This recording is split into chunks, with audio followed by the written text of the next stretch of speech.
y África y también Oceanía, mundial, el acontecimiento. Es hablar también de anormalidad. Anormalidad. Lo de la cuarentena, y contábamos los días, 40 días, pero han pasado meses. Fue aquello de la clausura de iglesias, comercios, centros educativos, también empresas. Fue también el nuevo comportamiento social, relacional, lo del protocolo y también la higiene por encima de todo, y la mascarilla, el tapabocas. No sé si a ustedes les ha llegado una poesía de un monje español que habla precisamente de esto, de la mascarilla, en su relación con Dios. Es algo muy bello y en momentos dados dice, no se lo digan a nadie, yo hablo con Dios sin mascarilla. De tú a tú, bellísima poesía, bellísimo poema. Son nuestros encuentros y saludos un tanto fríos. Han perdido cercanía, han perdido calor y las palabras casi parecen camufladas y nuestras comunicaciones hasta como amenazadas.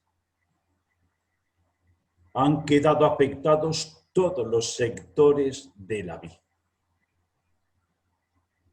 Y además es hablar de muerte, de muchos contagios, 50 millones y muchas muertes, más de 1 millón. Y la vida ha entrado en crisis. Esta es una palabra que la utilizamos con una cierta frecuencia y yo diría que si no ponemos cara de crisis, no ponemos cara interesante.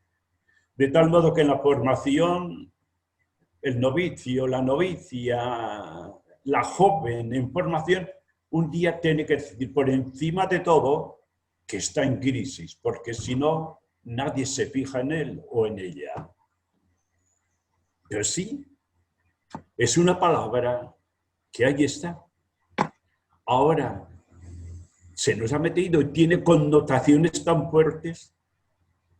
Hasta personalmente podemos hablar de la cancelación de proyectos acariciados que llenaban la vida de un año, reuniones, congresos, capítulos provinciales y generales, postergación de elecciones, así como compromisos de todo tipo, hasta vacaciones.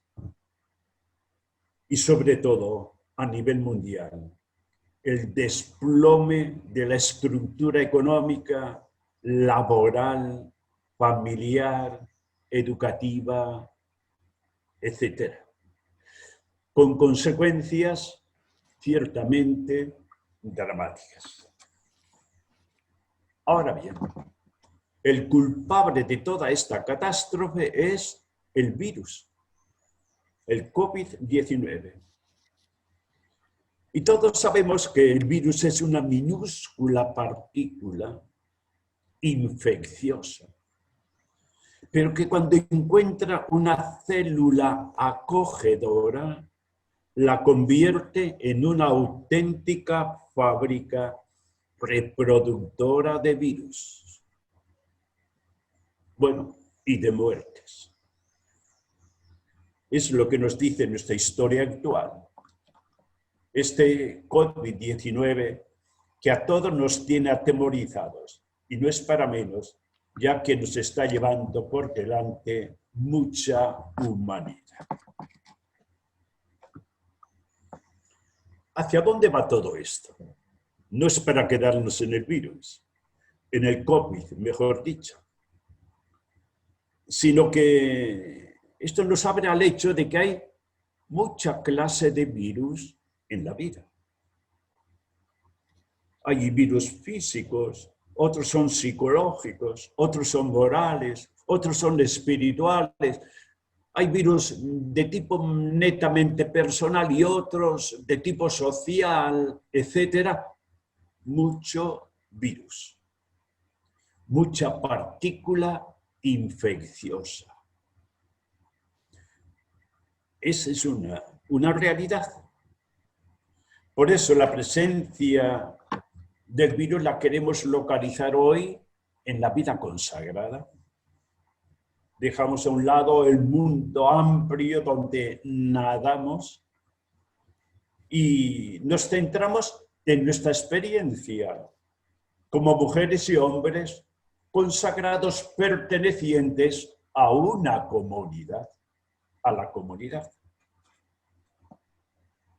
Sí, no me quedo en esta como desubicación coyuntural que se padece a nivel mundial, la pandemia, sino a esa realidad muy humana que puede estar afectando, yo diría que de un modo constante, permanente, la vida consagrada.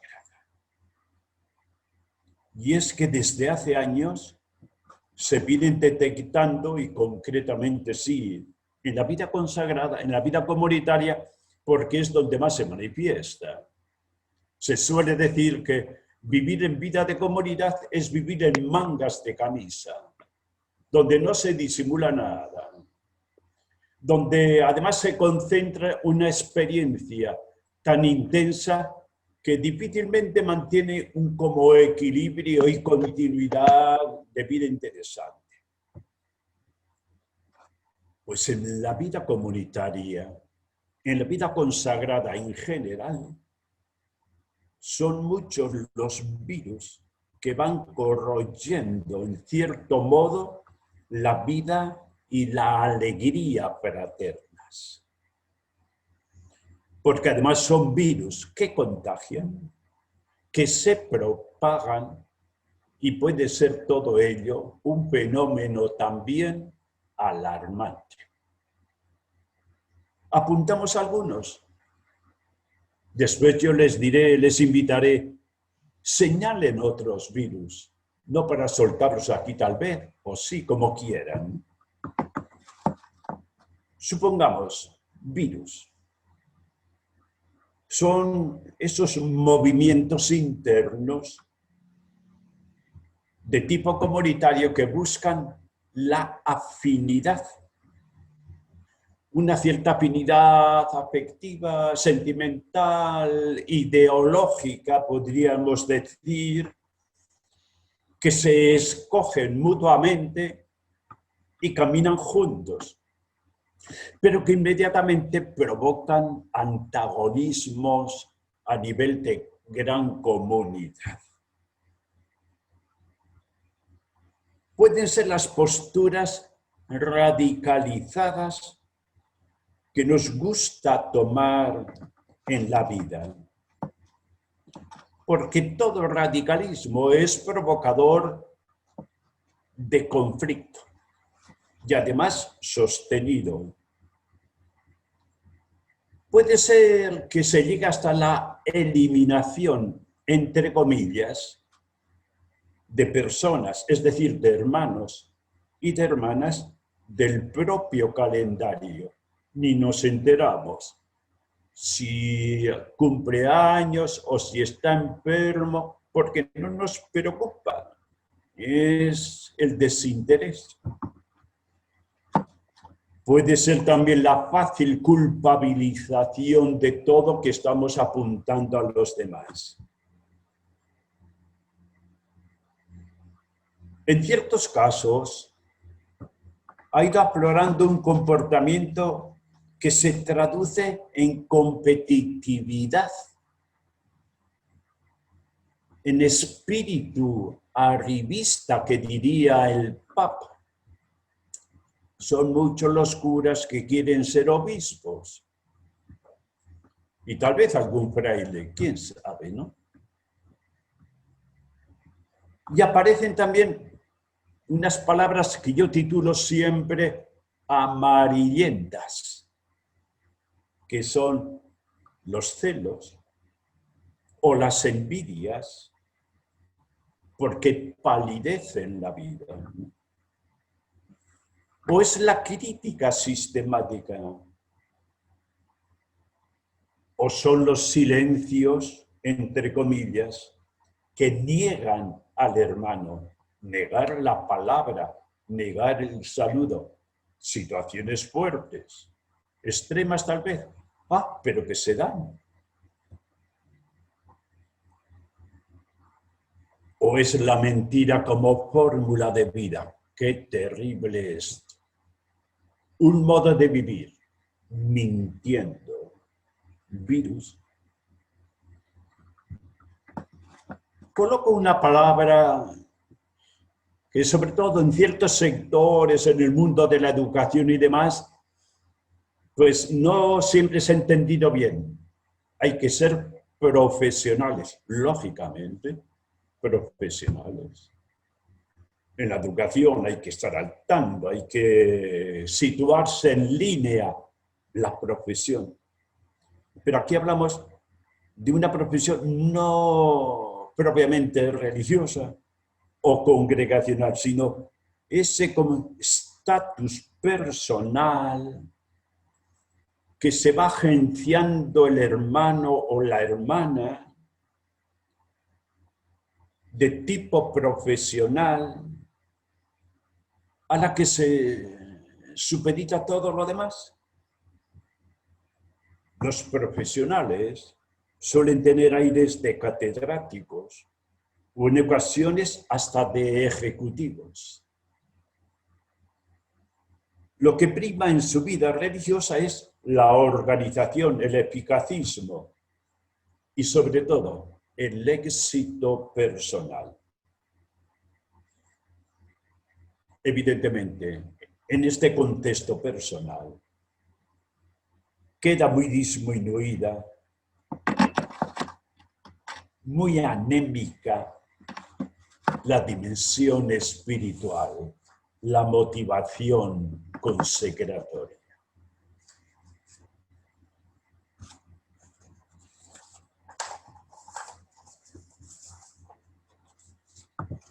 Otra palabra muy típica, el activismo. Y es que son tantas las necesidades, las urgencias que padece la gente. O son tantos los grupos que tenemos en la parroquia, dentro y fuera de la casa. Tanto que no queda tiempo para los actos comunitarios. O si se llega a ellos es con un aire tan cansino que más valiera que te quedaras en tu habitación. Al parecer, el tiempo dedicado al servicio de los necesitados suple los tiempos de oración.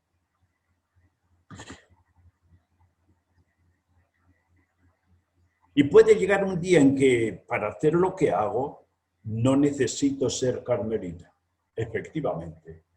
Es hasta una cierta lógica para hacer lo que hago. O sea, si soy solamente párroco, si soy solamente alguien que esto, entonces para eso no se necesita ser carmelita.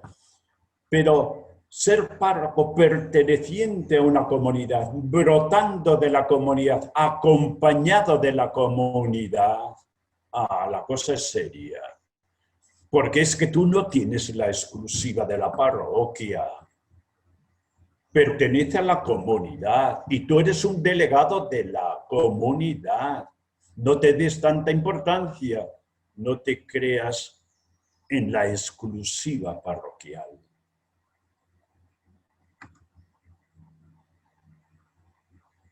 Y están los individualismos. Atención a esta palabra. Dicen que es la peor lacra que se ha metido en la vida consagrada. Sobre todo en el mundo masculino. El individualismo. Así lo han titulado los superiores mayores de la vida consagrada en Roma. La peor. Los personalismos. Personalismo descarado, en función de los deseos, de los proyectos, de los intereses personales. Qué tremendo el tema de los proyectos.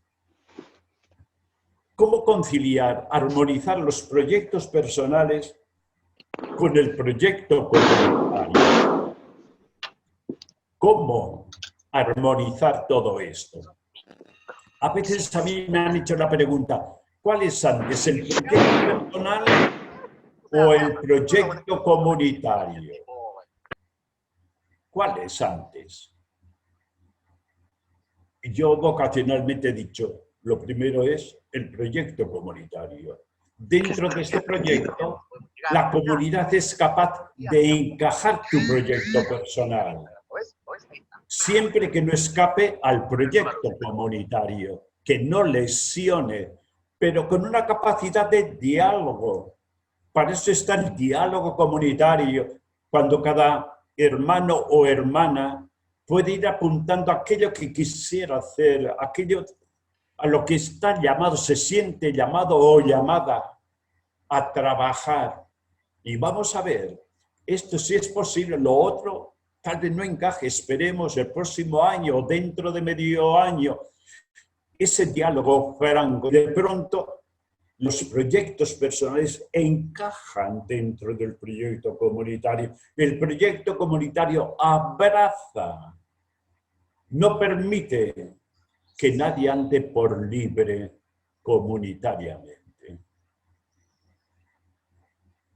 Cuando aparece el individualismo, el individuo justamente se hace impermeable a los demás, a los otros, con una programación muy privativa de la vida, de los compromisos. Se hace intocable. Es sencillamente puro egoísmo, el individualismo. Siempre tenemos que distinguir entre individualidad e individualismo, lo sabemos. Si hay algo bello, por ejemplo, cuando se habla de la vida comunitaria en una Teresa de Jesús, es descubrir que la persona es el centro de la comunidad. Cada una de las hermanas es el centro. Pero digo la persona, no solo individuo. La vida comunitaria está poblada de personas, no tanto de individuos. Es el salto que todos tenemos que dar en la vida. Todos nacemos individuos, vida propia, mundo propio, con limitaciones y capacidades, un mundo ciertamente fascinante. Pero esta individualidad, esta singularidad, afirmándolo debidamente, tiene que dar el salto de la autotrascendencia. Entrar en comunicación con los demás, en comunión con los demás, en diálogo.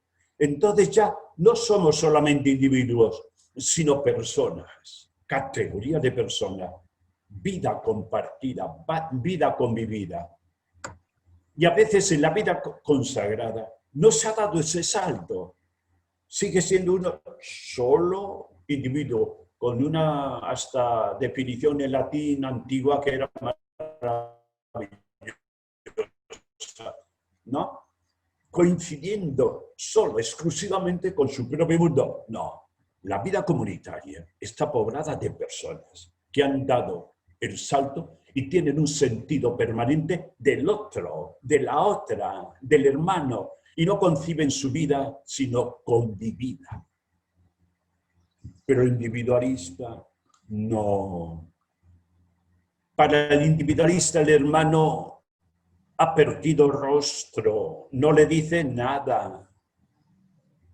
Y la vida comunitaria está supeditada a los compromisos personales. Y por eso se hace habitual en él la ausencia de los actos de comunidad. Digo, la ausencia sistemática. Todos somos conscientes de que ciertas ausencias justamente no son ausencias. Sabemos dónde está el hermano y lo que hace, pero otras ausencias son la confirmación de una vida al margen de la comunidad. Lógicamente, para el individualista desaparece el gusto por estar juntos, por compartir vida y objetivos. Y la casa, el convento, no pasa de ser residencia y hasta habitación de hotel. ¿Cuestión de caracteres? No nos acojamos. No cabe eso de que, disculpen hermanos, yo soy así. Eso lo puedes decir 3 veces. A la cuarta, el hermano que te escucha te dirá, pero es que no debes de ser así.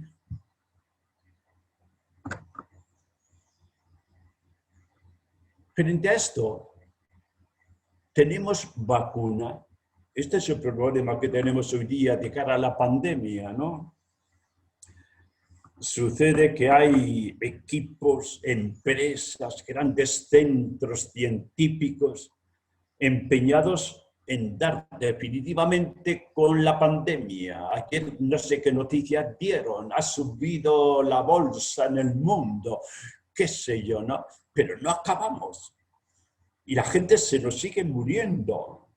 Qué incapacidad humana, ¿no? Qué fragilidad que está demostrando toda la humanidad frente a un virus, sin más. Qué frágil. No se acaba de dar con la vacuna. La gente sigue muriendo. Ahora, pero para nosotros, sucede que toda crisis no tiene necesariamente carácter negativo. Puede ser positivo o positivo. Todo depende de la actitud que tomamos, de la decisión tomada frente a la crisis con todas las consecuencias. ¿Cuál es nuestra postura? ¿Cuál es nuestra actitud, diríamos? ¿Cuál es? Por eso, toda crisis encierra una oportunidad de renacimiento. Es el desafío a nuestra capacidad de hacer una como lectura simbólica, significativa profundamente. Una como lectura teologal de la realidad que nos lleve a descubrir un cierto nuevo sentido a la vida. Un nuevo sentido. Vamos a ver después lo que esto supone. Cuando no nos quedamos solamente en aquello que nos viene, en aquello que nos llega, en las noticias de cada día, ¿qué es lo que hay detrás? Lo sabemos. Siempre es más importante en la vida lo que no se ve de aquello que se ve inmediatamente.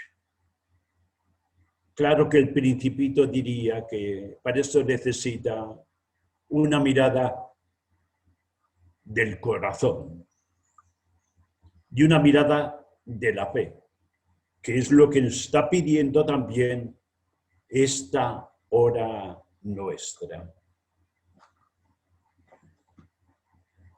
Lo cual supone un cierto cambio. Yo diría que hasta radical a veces en la vida, cuando uno descubre el virus en la propia vida, que está marcando un estilo de vida, que le va como definiendo,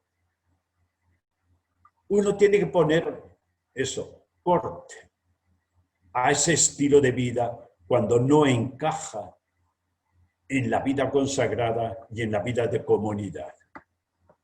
Cambio radical, actitud nueva conversión.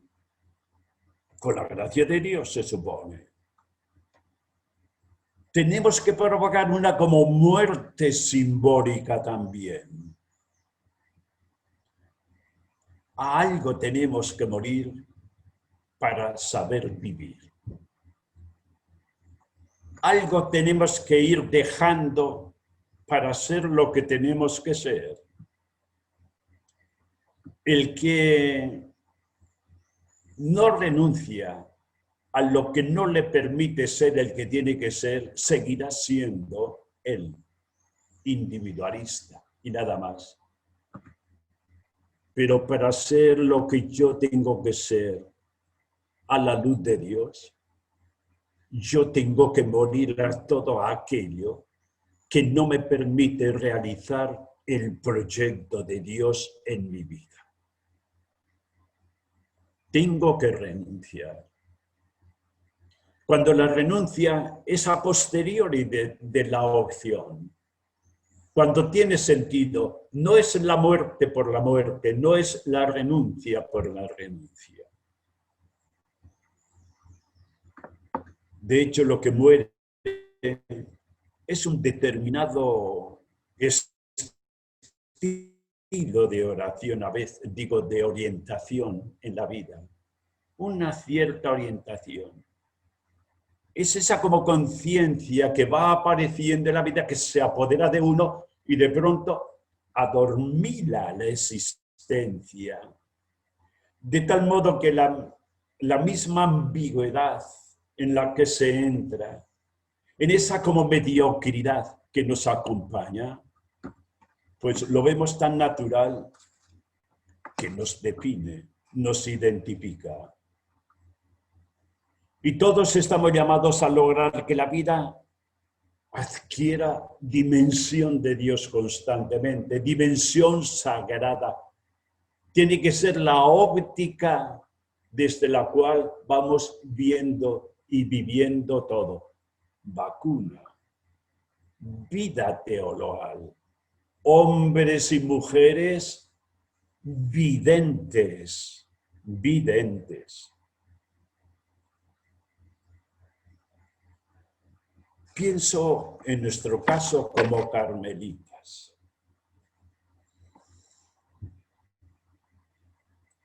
Se trata en principio de encontrar la intencionalidad última de nuestra vida. Que no es un invento nuestro, que es un invento de Dios. No nos olvidemos de ello. Que esto que intentamos vivir, este proyecto de vida, no es un proyecto que nos inventamos, es un proyecto de Dios. Y como decíamos ayer, la vocación es el proyecto de Dios. Esta es la intencionalidad. Aquí estoy por vocación, empeño de Dios, invento de Dios. Aquí estoy por consagración, que fue opción mía, pero que en definitiva fue hasta como experiencia mística de Dios que nos marca, que nos marca. Yo doy mucha importancia. Ya sé que la consagración bautismal es la fundamental, pero me importa un pepino tanta discusión sobre la calidad jurídica, canónica de la consagración, de la vida consagrada. Para mí lo importante es tener la conciencia de que soy un hombre consagrado, marcado por el Señor, comido por Él. Si no llegamos a esta conclusión, tendremos muchos cánones que nos sacan del propio camino. Intencionalidad última, aquí estoy porque tú, Señor. Salto teologal. Se trata por eso de transformar nuestro egocentrismo instintivo en una postura que responda a lo que somos y debemos de ser. Diría la Santa Madre, tales como carmelitas, ¿no? Tales. Es decir, responsables no solo de nuestras cosas o cositas, sino del proyecto de Dios en concreto sobre uno, sobre mi comunidad, aquella con la que yo, donde me siento inscrito, ¿no? Y también el proyecto de Dios sobre la orden, sobre la delegación. ¿Cómo necesitamos ensanchar un poco nuestros horizontes? Ensanchar nuestros horizontes mundiales y que aparezca el horizonte maravilloso del reino de Dios, que al mismo tiempo es suelo que estamos pisando cada día. El reino de Dios, que pertenece a la vida diaria, que es el sueño de Dios que todos de una u otra manera estamos realizando o estamos defraudando. Sí, es nuestra dimensión teologal. Decíamos, es nuestra calidad de videntes, otros ojos, otra mirada, otra óptica. ¿Cómo necesitamos, no? Poner una cierta distancia de cara a todo para verlo en toda su complejidad. Esa como óptica que solamente Dios confiere. Me encantaba el Pichincha, subir al Pichincha para ver Quito. Me encantaba también el Tunari en Cochabamba para ver Cochabamba. Aquí, como Santa Cruz es todo llano, pues tendré que pedir un helicóptero para enterarme, para poder ver la ciudad de Santa Cruz. Necesitamos por eso salir para ver, poner distancia para abrazar, sentido amplio a la luz de Dios. Carmelitas, hombres y mujeres de fe viva. Esa fe que no se queda colgada solo de los dogmas y de los preceptos, no. Eso se queda normalmente a nivel muy mental, muy intelectual. Como acepto los dogmas, ya soy católico. No, no es suficiente. Sino una fe que se constituye en acontecimiento hondo, íntimo, personal, que sacude, que conmueve, que ilumina todos los sectores internos de la propia vida, los rincones, y no permite esa connivencia con la mentira, que descubre también el sentido oculto, misterioso, pero real de nuestra vida. No le quitemos misterio a nuestra vida. No despanzurremos nuestra vida. Seamos hombres y mujeres de misterio, no como ignorancia, sino con la categoría de nuestros místicos. Sucede que ellos, cuanto más experimentan a Dios, a Jesús y demás, cuanto más por eso le conocen, Dios es más misterioso. Y es nuestro misterio no como fruto de la ignorancia, sino de la íntima conciencia de que cuanto más sé de Dios, más sé lo que no sé. Más sospecho de su grandeza inabarcable e infinita. Por eso, hombres y mujeres teologales, con fe que de hecho cree, es decir, que da sentido a la vida, porque creo,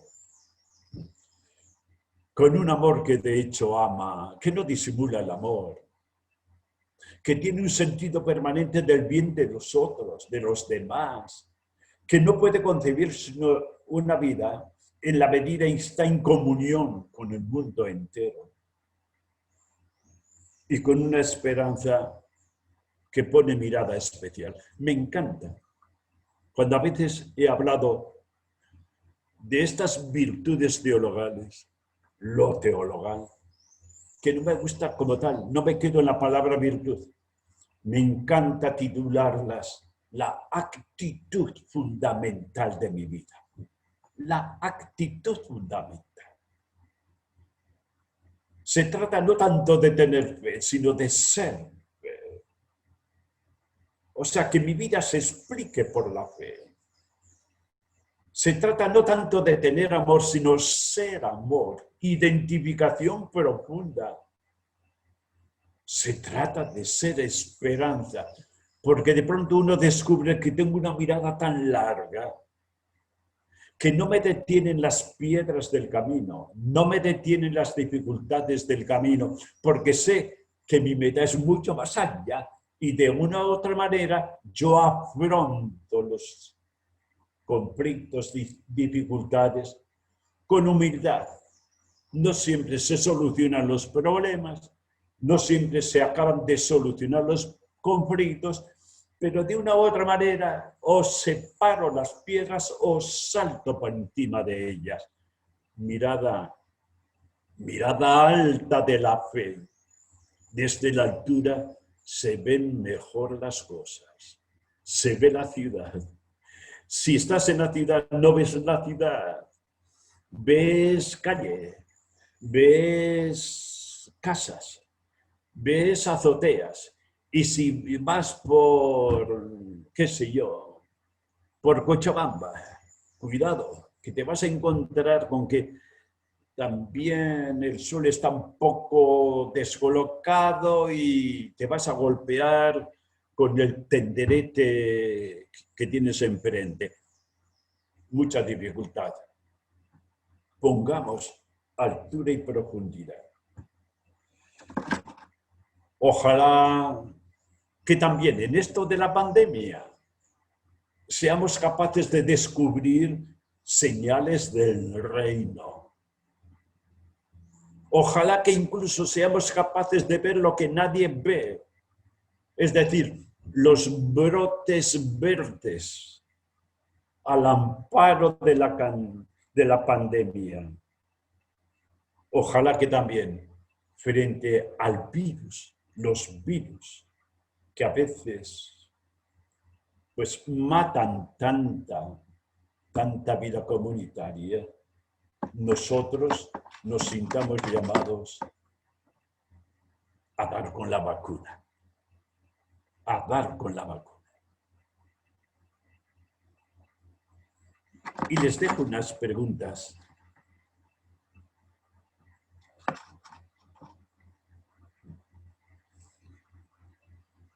Señala aquellos virus que tú ves en tu comunidad.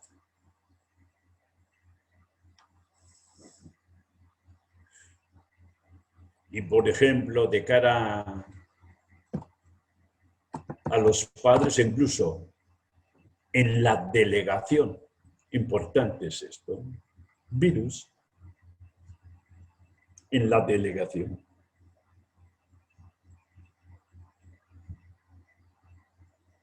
Otra pregunta sería, más que pregunta, planteamiento. ¿A qué te compromete personalmente la presencia de ciertos virus en la comunidad, en la delegación?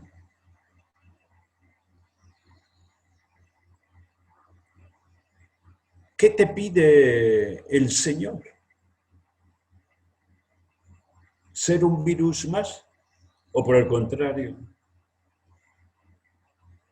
Hay algo importante.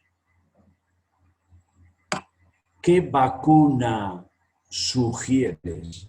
¿Qué vacuna contra esos virus? Si es necesaria, pues vamos a vacunar. Sin más.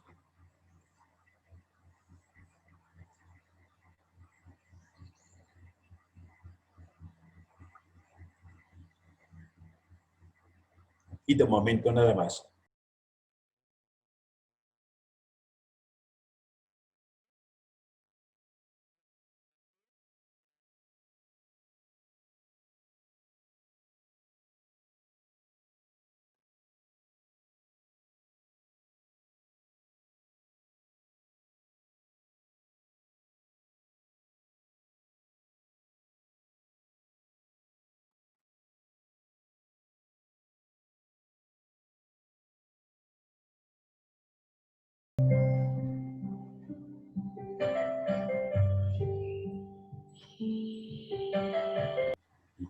Creo que ya. Perfecto. Muy bien. Sí, es que estaba notando que ustedes en esta reflexión y oración han desempolvado virus y noto como un cierto ambiente virulento por ahí, ¿no? Sí, cuando escarbamos un poco siempre parece que las cosas se nos escapan, entran en el ambiente, hacen atmósfera. Si nos descuidamos también el virus, crean atmósfera. Cuidado con las mascarillas, cuidado, las distancias, es lo que nos dice el protocolo. No se olviden de que mis palabras no pretenden ser sino como sugerencia para ustedes. Sugerencia. Decíamos hasta que sean un poco provocativas. Muy consciente de que lo importante no es lo que yo vaya poniendo aquí, sino aquello que Dios va sugiriendo a través de esta mediación meramente humana. Dios tiene que ser el protagonista en estos días. Y ahora les voy a colocar un tema muy sabido, muy conocido, que es la oración teresiana. Vamos a ver cómo la enfocamos. Yo la quiero enfocar como una posible vacuna, la oración teresiana.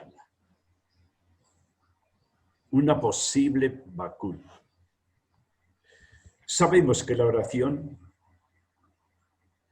en Teresa de Jesús es su experiencia central, evidentemente. Su experiencia grande, la experiencia de una mujer increíble, maravillosa, pero mujer de Dios. No se quedó solamente en mujer. Que además es también su mensaje original, la oración. Lo más identificativo, decir Teresa de Jesús. Me encantaba cuando el centenario, la expresión de tanta gente que se encontró por primera vez con Teresa de Jesús. Y es curioso, ¿no? Solían decir, qué gran mujer y qué gran santa al mismo tiempo. Qué gran mujer, qué gran santa. Es cuando la santidad no mata a la humanidad, sino más bien la perfecciona y la plenifica. A la vuelta de toda su experiencia espiritual y hasta mística, por eso mismo, Teresa es más mujer que nunca. Es su autobiografía profunda la oración. Se explica ella por la oración. Y solamente entendiendo su oración podremos comprender e interpretar a Teresa de Jesús. De ella surgieron los contenidos cristológicos, esa como intuición de esta figura del Cristo completo, Me encanta en este ámbito de América Latina poder decir Teresa, la mujer del Cristo histórico, sin miedo a decirlo, sin complejo ninguno. Cuando ella misma es capaz de decir, sí, Dios, pero hombre, pero que no me lo quiten como hombre. Atención. Sus procesos espirituales. Interesante es esto, porque es que a todos nos cuesta mucho vivir el proceso. Sabemos que la vida espiritual, la vida humana se define por los procesos en los que entramos. Cuando en la vida hay proceso, ya todo es afirmativo de lo que merece la pena. Pero si no hay proceso, si no se entra en un proceso, es andar como palpando paredes en la vida.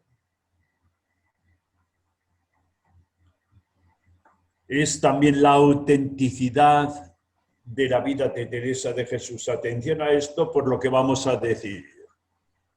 Es mujer auténtica y es que su proceso espiritual no podía permitirse ni la ambigüedad ni la mentira. Y es su doctrina, de la que beben tantos a través de los siglos.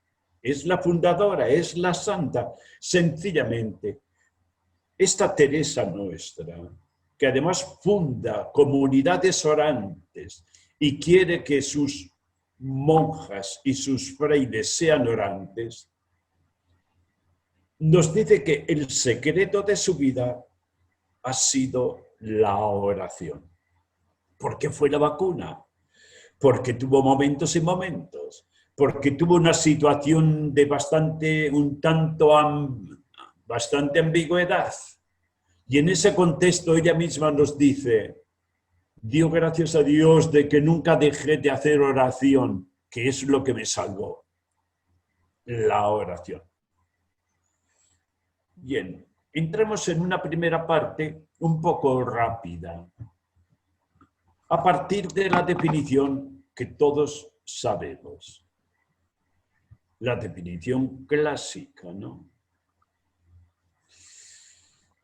Que no es otra cosa, oración mental, a mi parecer, sino tratar de amistad, estando muchas veces tratando a solas con quien sabemos nos sabe.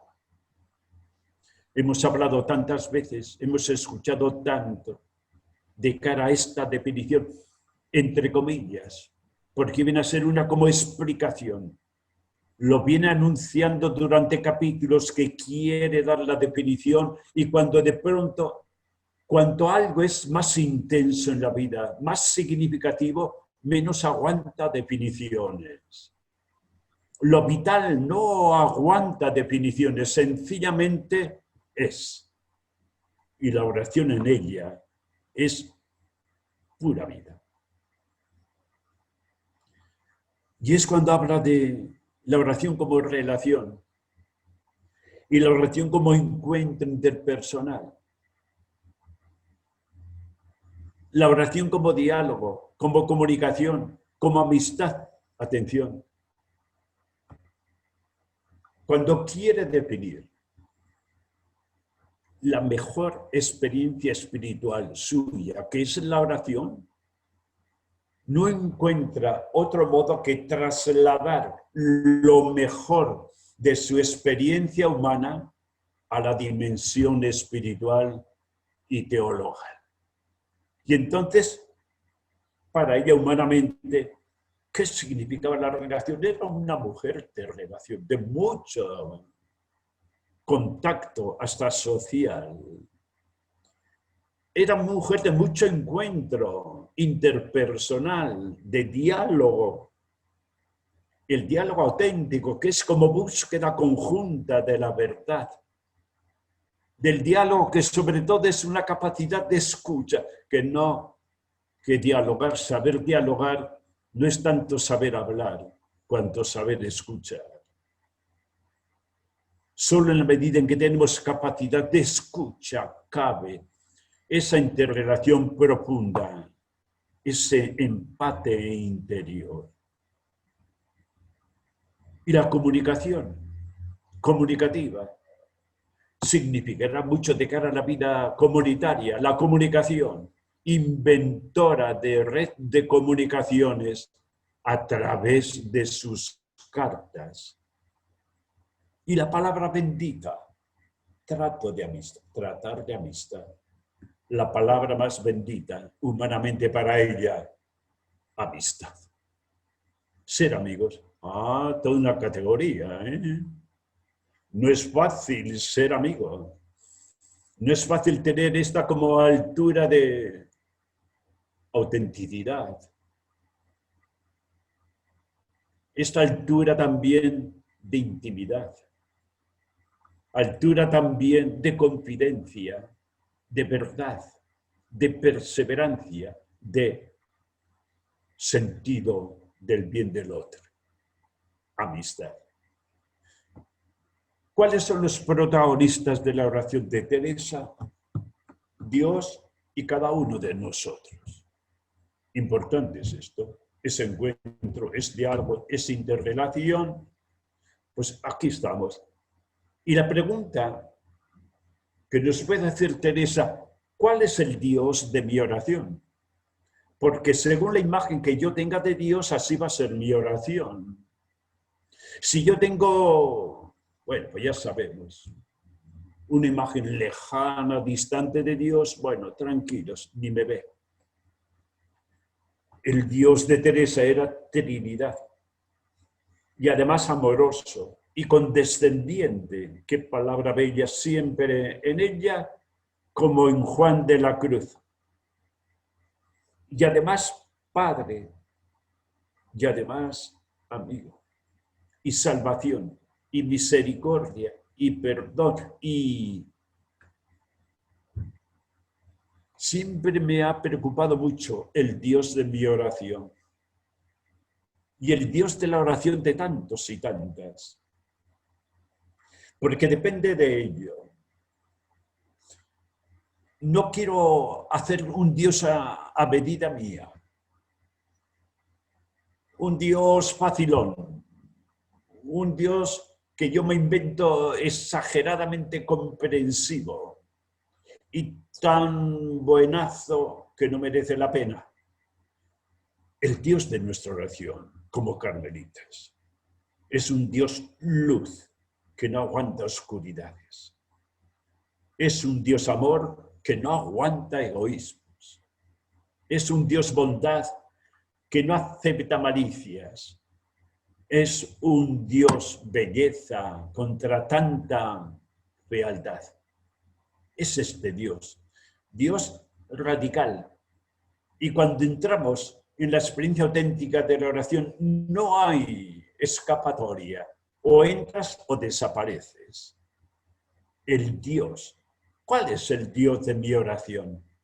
¿Es un Dios que convierte o es un Dios de amalgama?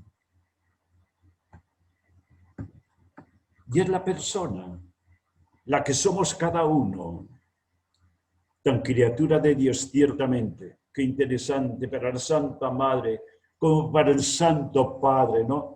Hombres y mujeres con vocación de Dios, con vocación de infinitud, ya que estamos habilitados a través del bautismo para una experiencia de encuentro con Dios. Pero sabemos que la oración está condicionada por la realidad hasta psicofísica, diríamos, ¿no? La oración pide equilibrio, pide verdad, pide discreción, pide integración de toda nuestra personalidad. Dicen que la Santa Madre en algunos momentos tenía aire como de carismática, braceando y jugando con su cuerpo. porque sencillamente se sentía totalmente invadida por la experiencia del amor, de la verdad, de la belleza de Dios. Pero sabemos que nosotros como carmelitas necesitamos un cierto clima de silencio, clima de soledad, espacio propio, espacio propio. Eso no quita que la Santa Madre nos diga aquello de que se puede orar en todas partes, ¿no? Recia cosa sería que solo en los rincones. Pues yo no sé qué experiencia tienen ustedes, pero cada vez personalmente necesito más de silencio. Y por favor, no abran puertas y ventanas durante la oración. Una como quietud. Me lo pide hasta psicológicamente la oración. Y silencio, sin ruidos. Bueno, cada uno. Algunos dicen que oran muy bien en el autobús. ¡Qué milagroso!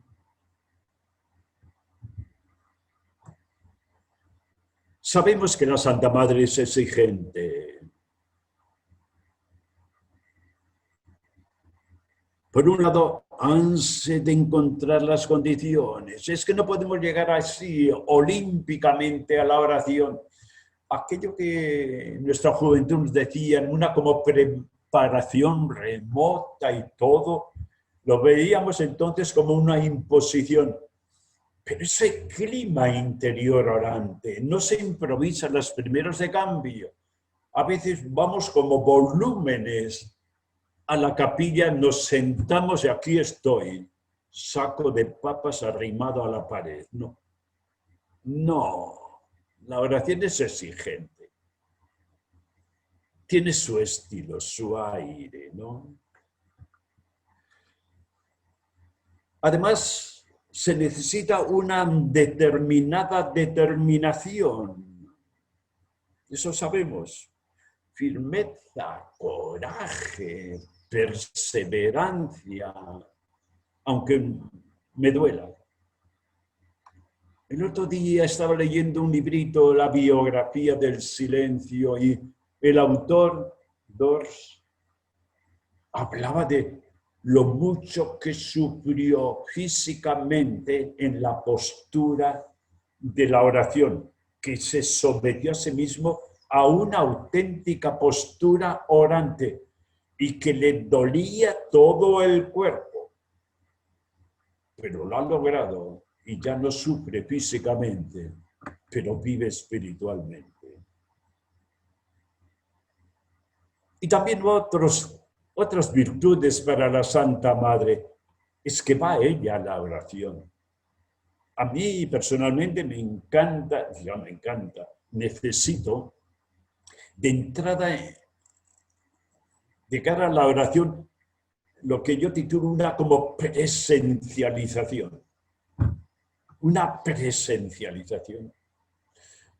Es decir, hacer presente al Señor, provocar esa presencia en diálogo de tú a tú y hacerme presente en la realidad concreta, en este momento, en este día, una presencialización. No un volumen que ha llegado, sino alguien, persona, que sufre, que padece, que está alegre, que está triste, sencillamente, con el momento. Atención por eso mismo a la propia vida, a la alegría misma de la Santa Madre, ¿no? A la libertad, santa libertad en la Santa Madre. Ya saben, la libertad en la Santa Madre, como el Santo Padre, es una libertad liberada, una libertad conquistada, una libertad que se ha apoderado porque se han autoliberado. Y apunto las virtudes evangélicas, terminando esta primera parte sobre la clásica definición de Teresa. Sabemos, la oración pide amor. amor. Amor de Dios, amor caridad, amor humano, amor amistad. Toda la dimensión afectiva de nuestra vida haciéndose presente humanamente.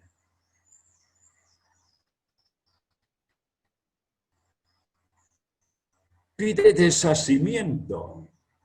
Y aquí es esa, la palabra bendita de libertad interior. Libérate de esto, de eso. Te tienes que deshacer de esto y de lo otro y de lo otro. Para ser la mujer y el hombre libres del todo al todo, que nos dice ella.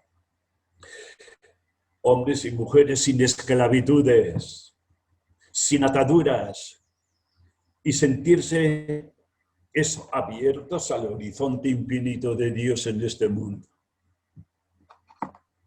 Y la última palabra, que para ella es la principal prácticamente, ya es mucho decir, la humildad, que es andar en verdad, ¿no? La aceptación de la personal verdad ante Dios, a quien no le podemos engañar. En la vida podemos engañar a todo el mundo. Es triste, pero podemos engañar a todo el mundo. Pero en la oración no intentemos engañar a Dios. No nos engañemos. Y entro en la otra definición de la oración que me interesa dejar a esta mañana. Y es esa que empalma de lleno con lo anterior. Humildad es andar en verdad. Porque pienso que solo desde ahí es como vacuna para todos nosotros. Esta es oración mental. Entender estas verdades.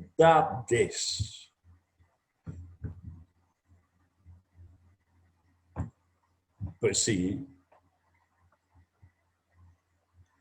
Estas verdades. En el camino de perfección 22:8. La verdad de Dios y nuestra verdad. Con el propósito de ir configurándonos según Dios, de ir conformándonos, o como dice la Santa Madre, de tal modo que nuestra condición sea conforme con la suya, con la de Dios. Y al final será unión de voluntades, la de Dios y la de Teresa, la de Dios y Juan de la Cruz. El orante es un descubridor de Dios y un descubridor de sí mismo. Porque la persona entra dentro de sí. Por eso este proceso de interiorización. Decíamos, una persona superficial se queda a flor de piel, nada más. Se queda. Y entonces puede haber mucha musicalia, mucha canción, mucha lectura de cosas, pero todo muy a flor de piel. Y es cuando Teresa nos dice, cierra los ojos, por favor, adéntrate, camina por dentro. Sacude todo las paredes interiores de tu mundo. Vete desnudándote ante Dios. Sin calado interior, no hay oración teresiana. Habrá oraciones, pero no oración. Y aludiendo a la definición de antes de Teresa, tenemos que decir que amor y verdad caminan juntas. Caminan juntas. Si no hay verdad, no hay amor, evidentemente. Y no se puede alcanzar la verdad sin amar.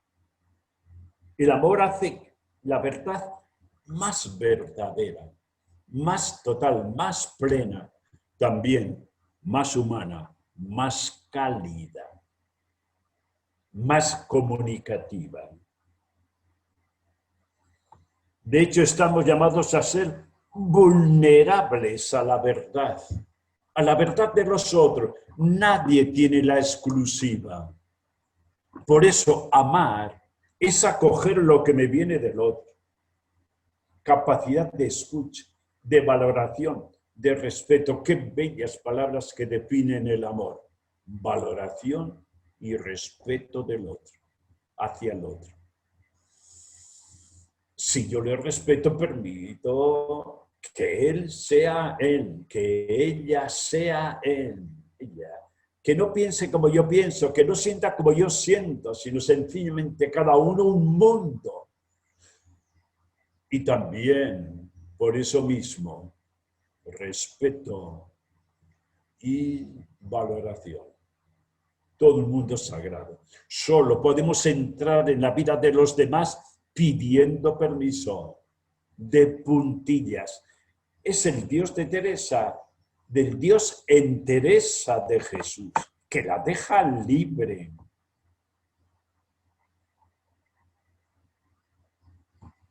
Por eso una pregunta.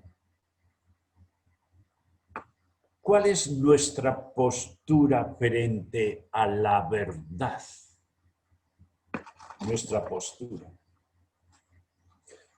Y la palabra verdad en esta mañana va directamente contra los virus, como vacuna. Se suele decir que todos exigimos a los demás que sean verdaderos, por favor, que sean sinceros, ¿no? Pero al parecer son pocos los que aguantan la personal verdad, los que sometan su vida a la verdad.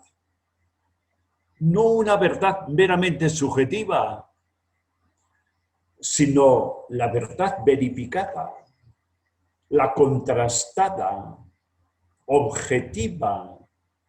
Esa es la auténtica, lo demás, invento propio. En nuestro mundo priman las medias verdades. También se ha puesto de moda la posverdad, que es una verdad hecha a medida de las circunstancias y de los intereses personales, puro egoísmo. Y en este mundo seguimos haciéndonos la pregunta de Pilato, ¿pero qué es la verdad? Es decir, andamos haciendo elucubraciones, pero nada más. Una como teoría en torno a la verdad. Porque seguimos, como Pilatos también, lavándonos las manos. Y es que hemos caído en el pensamiento débil, en la democracia de las verdades, donde todo cabe, todo es posible, y si nos descuidamos egoísticamente, todo es válido. Tenemos miedo a la verdad en el mundo de hoy, se tiene miedo. Y de hecho estamos maquillando siempre situaciones y las aristas inevitables de toda verdad. Out. No hay término medio, o verdadero o falso. ¿Para qué nos vamos a estar engañando? De hecho, la verdad es la asignatura pendiente en muchas de nuestras interrelaciones y en tantos momentos de nuestra vida. Qué exigente es la verdad, qué total es la verdad, cómo descuartiza un mundo personal, cómo le pone en evidencia, nos pone en evidencia, ¿verdad? Yo sé que tiene que ser una verdad amorosa, que tiene que ser una verdad cálida con el tiempo, pero hay momentos en los que tenemos que sangrar.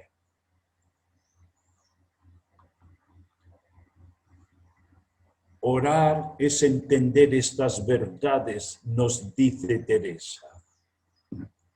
La de Dios y la nuestra. ¿Quién es Dios y quién soy yo? Sucede que Dios es el mejor espejo para conocerme. Por eso, qué maravilla de mujer esta Teresa, ¿no?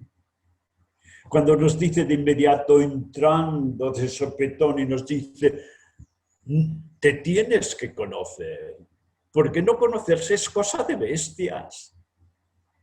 El conocimiento tan socrática esta mujer, ¿no? Pero con qué intuición hasta filosófica. Conocerse uno a sí mismo, que es aceptarse también con todas las consecuencias.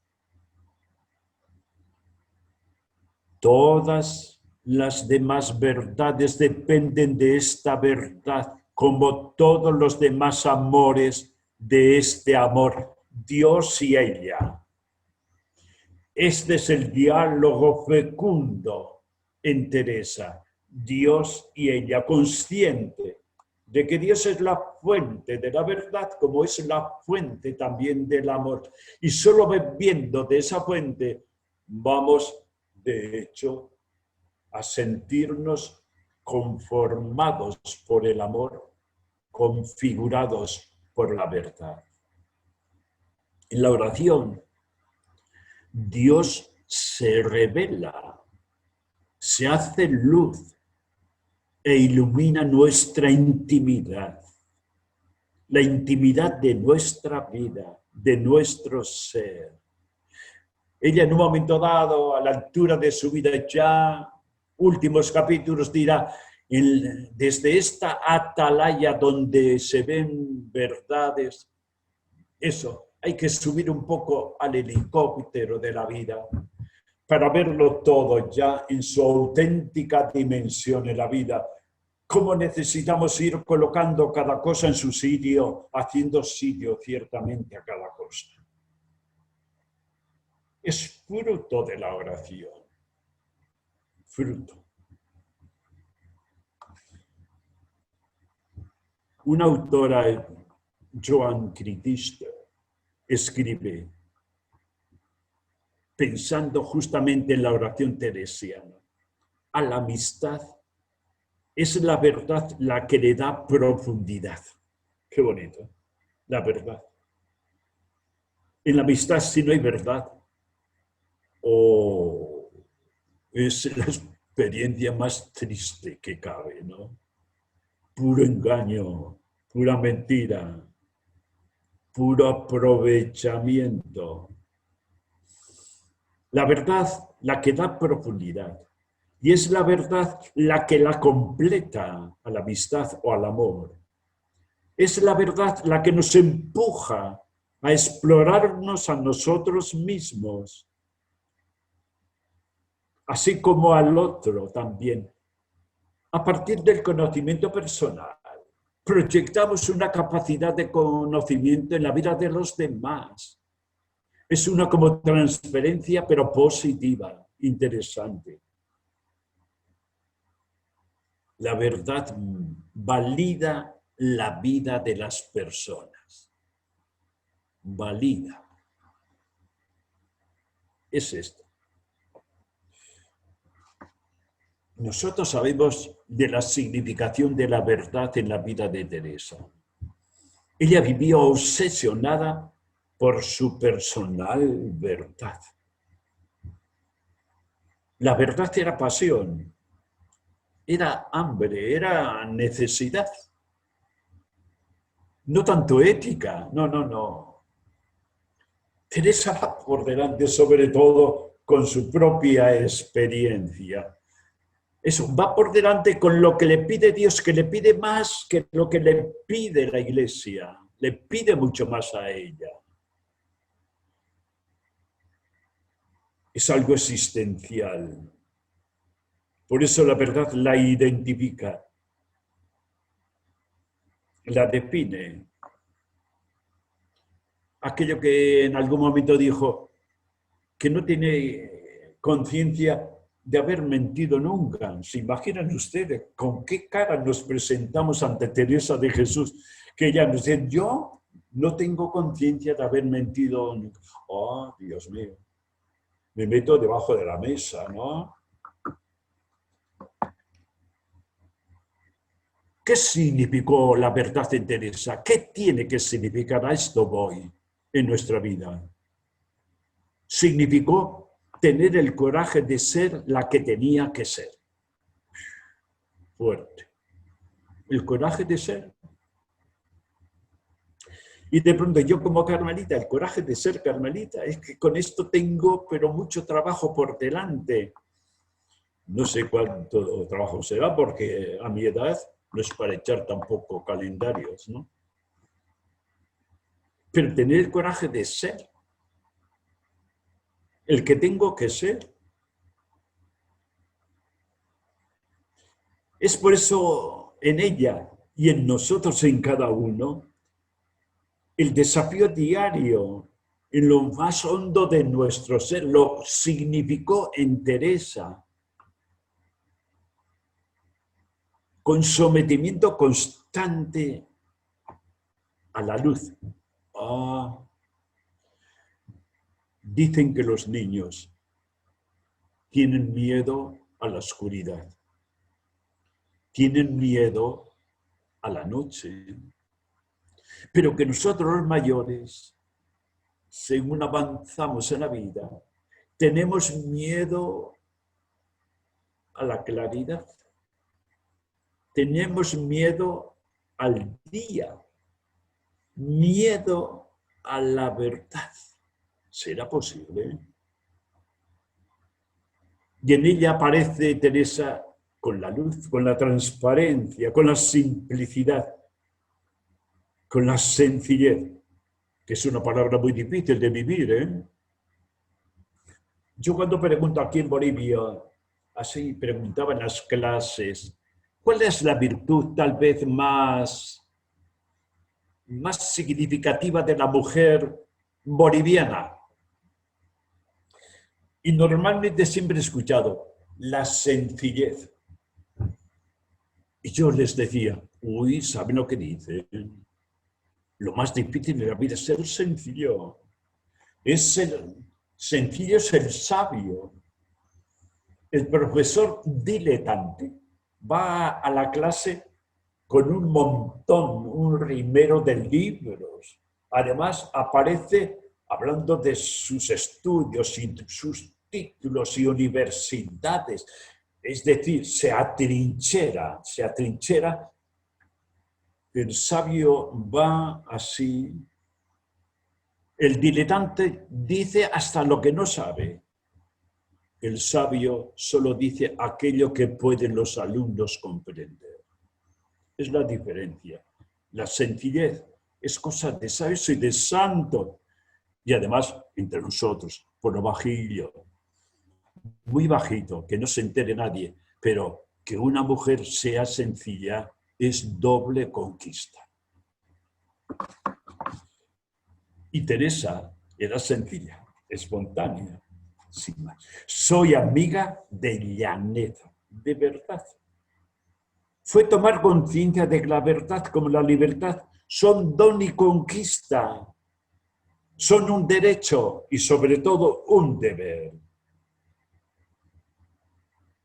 No tiene que ser objeto de posesión, sino de búsqueda, sometiéndose uno a diario a las exigencias de la verdad. ¿Qué me pide en este momento, en esta situación, en tanto? Según Teresa de Jesús, cada persona tiene vocación de verdad y deben quedar integradas las pequeñas verdades en la gran verdad. Esto es lo bello y es lo que justamente provoca la oración en este encuentro de tú a tú con el Señor. Es lo que provoca. Quienes de veras aman a Dios no aman sino verdades. Esto es vacuna pura. No sé de qué empresa farmacéutica, la empresa de Teresa de Jesús. Teresa no concibe un proyecto espiritual, un proyecto carmelita, si no va fundado en la verdad. Y nos podrá confesar ya en el último capítulo del libro, de su libro de la vida, y así entendí qué cosa es andar en verdad, delante de la misma verdad. Es decir, la confrontación de la propia vida, la confrontación. Todo un talante, todo un estilo de vida que tiene el latido interior de Dios, del Dios que ilumina, que Dios que orienta, que aconseja, que anima. También Dios que da fuerza para enfrentar a diario la realidad de la vida, la verdad de la vida. Por eso no es un saber intelectual, ¿eh? Me encanta aplicar esta palabra también aquí. La verdad tiene que tener categoría de acontecimiento salvífico, de acontecimiento liberador, porque es justamente fuente de una experiencia que cambia, que transforma, que recrea vida distinta. Estudiemos siempre mucho andar en verdad. Teresa de Jesús nos dice, delante de Dios y de las gentes. Yo diría, sobre todo estos días, delante de uno mismo, consigo mismo. Es la verdad y la libertad de los hijos de Dios. Es la santa libertad de una Teresa de Jesús porque se sabe pisando en la verdad. Es la libertad frente a ídolos y fetiches que a veces nos inventamos. Frente a la seducción de lo atractivo, de lo inmediato y nos quedamos copados ahí. Frente a la atracción del éxito, búsqueda, lo llevamos. Y un sentido del éxito nos va y nos nace la calefacción central que nos viene, sube de dentro, ¿no? El éxito. Instintivamente apuntamos al éxito. Reflexión. La oración teresiana, esta oración teresiana, confronta toda nuestra vida con la luz. No tengamos miedo a la luz. Con la verdad, con la bondad, con el amor, con la belleza de Dios. Esto es lo hermoso. La oración teresiana nos lleva a conocernos mejor. Yo diría, auténticamente, con nuestras fortalezas, que son muchas, y nuestras debilidades, que no son pocas. A conocernos mejor y también a dar con nuestra realidad. Este soy yo. Confesión que nos tenemos que hacer a nosotros mismos. Sin olvidar que siempre tenemos que ser más y mejor de lo que somos. Nos descubre las verdades y por eso las mentiras de nuestra vida y del mundo. Yo les confieso, para mí, la oración teresiana es el lugar de las auténticas verificaciones de mi vida. El lugar privilegiado de mi verificación personal. Y es que cuando uno se coloca ante Dios, no hay escapatoria. Uno se siente de cristal, desnudo. Por lo que podemos decir que el orante será aquella que ha ido pasando del egoísmo tan posesivo, tan esclavizante, a la condición de amigo. Qué palabra tan bella, amigo, en Teresa, significación tan plena. La amistad en Teresa es superior al amor. Es un amor distinto, más, yo quiero decir, más desinteresado, con más sentido del otro. Y coloca su humildad, que es andar en verdad, frente al tono orgulloso y programador que a veces aparece en nuestra vida. Nos organizamos, nos programamos sin pensar ni en Dios ni en los demás, ¿no? Humildad que permite, que es andar en verdad, que Dios vaya pronunciando la palabra definitiva en todo lo nuestro. Y termino con algo que sabemos. ¿Se acuerdan? Había una mujer joven, que estaba buscando la verdad. Bueno, buscaba la verdad porque era filósofa y estaba empeñada. Era algo que llevaba dentro, dar con la verdad. No creía en Dios. Mucho sabía de Dios. Incluso con aquel sentido de la búsqueda, hasta leía a Santo Tomás en latín. Y mucho sabía de Dios. Pero no lo encontraba. Hasta que un día, y fue una noche, y sucedió en aquella casa de los amigos. Qué bonito vehículo de Dios, la amistad. Ella queda sola en la casa.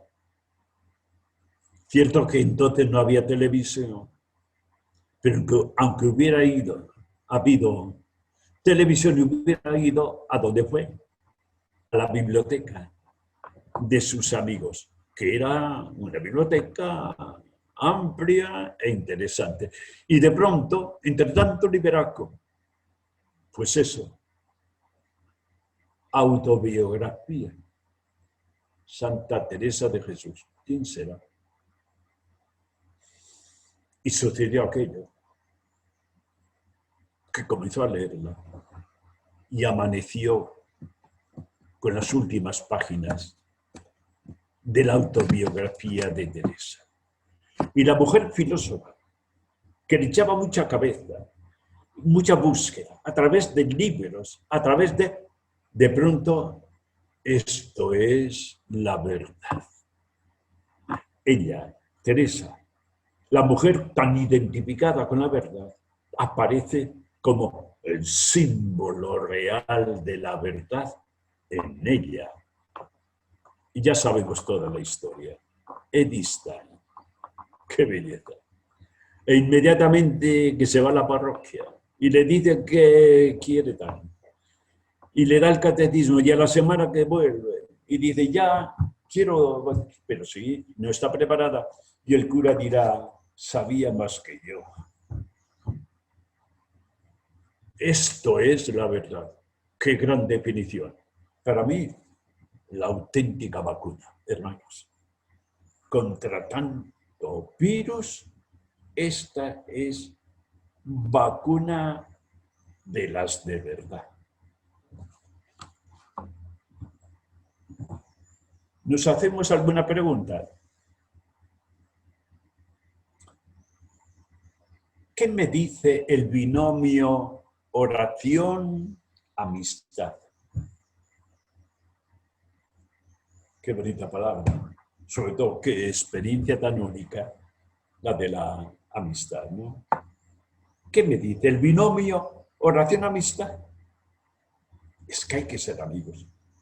A veces ponemos una cara tan antipática que no hay quien nos aguante, ¿no? Otra, ¿qué me dice el binomio oración-verdad?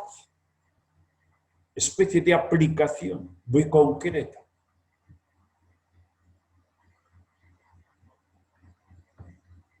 Una casi que no es pregunta, sino subpregunta. ¿Tengo miedo a la verdad?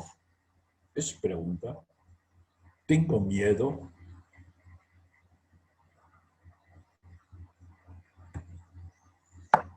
Otra posible pregunta es, ¿qué va significando la experiencia de oración en mi vida? Si soy orante, pues eso, no hay escapatoria, tengo que ser verdadero, auténtico y cada día un poquito mejor, etcétera. Por ahí.